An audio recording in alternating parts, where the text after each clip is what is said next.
6번째, 하나님의 경고를 무시한 왕 솔로몬의 몰락.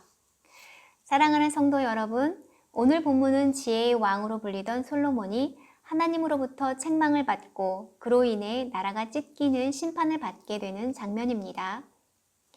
이스라엘의 하나님 여호와께서 솔로몬에게 2번이나 나타나셔서 그에게 이방 신들을 섬기지 말라고 경고하셨으나 그는 여호와의 말씀에 순종하지 않았다.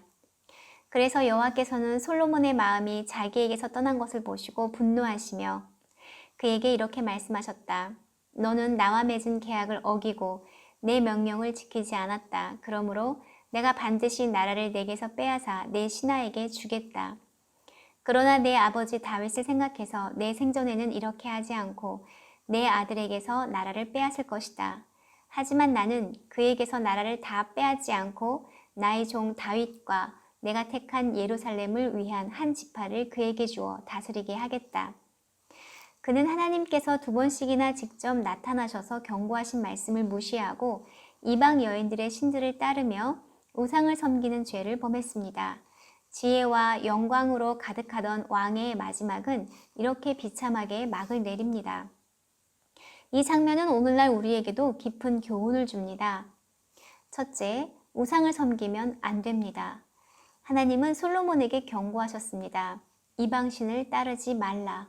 그러나 솔로몬은 경고를 무시하고 자신의 욕망에 이끌려 이방 여인들과 사랑을 나누었고 결국 그 여인들이 섬기는 신들까지 따르게 되었습니다. 오늘날에도 많은 사람들이 우상을 섬기지 않는다고 말하지만 실상은 돈, 성공, 쾌락, 자기 자신이 우상이 되어 있습니다. 우상은 때로 우리에게 잠시 기쁨을 줄 수 있습니다. 그러나 하나님께서는 우상 섬김을 가장 싫어하시며 반드시 심판하십니다. 둘째, 우상 숭배는 하나님의 심판을 불러옵니다. 하나님은 솔로몬의 죄를 가볍게 넘기지 않으셨습니다. 내가 반드시 나라를 내게서 빼앗아 내 신하에게 주겠다. 이 말씀은 단지 정치적 위기나 개인적 실패를 의미하는 것이 아니라 하나님께서 신실하지 않은 자에게 어떻게 다루시는지를 보여주는 본보기입니다. 그러나 하나님께서는 다윗을 기억하시고 그 은혜로 인해 솔로몬의 생전에는 심판을 유예하십니다. 이는 하나님의 인자하심을 보여주는 동시에 죄에 대한 책임은 반드시 따라온다는 경고이기도 합니다. 오늘날 우리 역시 죄에 대한 하나님의 인내를 오해해서는 안 됩니다. 하나님은 오래 참으시지만 결코 죄를 묵인하지 않으십니다. 셋째, 하나님의 경고에 귀를 기울이고 회개해야 합니다.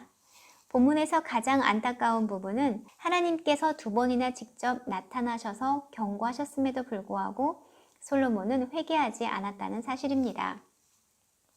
그는 돌이키지 않았고 결국 하나님의 분노를 사고 말았습니다. 하나님은 때때로 우리 삶에도 말씀으로, 환경으로, 사람을 통해 경고하십니다.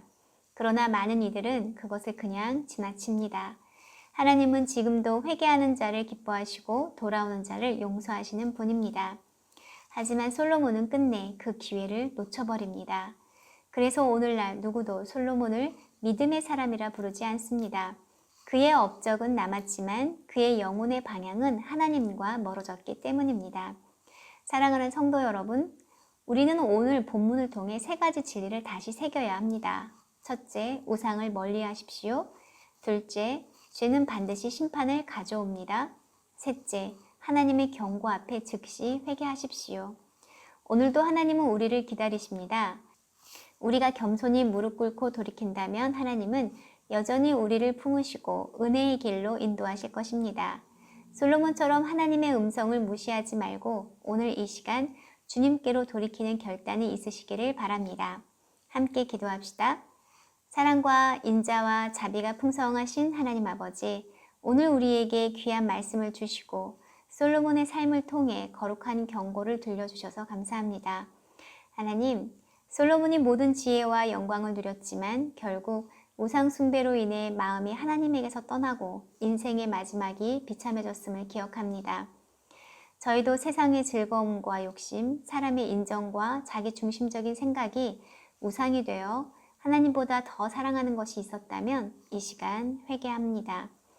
하나님께서 솔로몬에게 2번이나 친히 나타나시어 경고하셨듯이 지금 이 말씀을 통해 저희에게도 다시 한번 말씀해 주시니 감사드립니다. 주님의 경고를 무겁게 듣게 하시고 돌이킬 기회를 놓치지 않게 하소서. 하나님, 저희의 마음을 살피시고 정결케 하소서. 세상의 유혹 앞에서 넘어지지 않도록 성령으로 충만하게 하시고 주의 뜻을 따라 사는 믿음의 삶, 회개의 삶으로 나아가게 인도하여 주옵소서. 우리의 삶이 헛된 우상을 따르는 길이 아니라 주님의 얼굴을 구하며 순종하는 길이 되게 하시고 우리 안에 다윗과 같이 하나님 마음에 합한 중심을 새롭게 부어주시기를 간절히 구합니다. 예수 그리스도의 이름으로 기도드립니다. 아멘.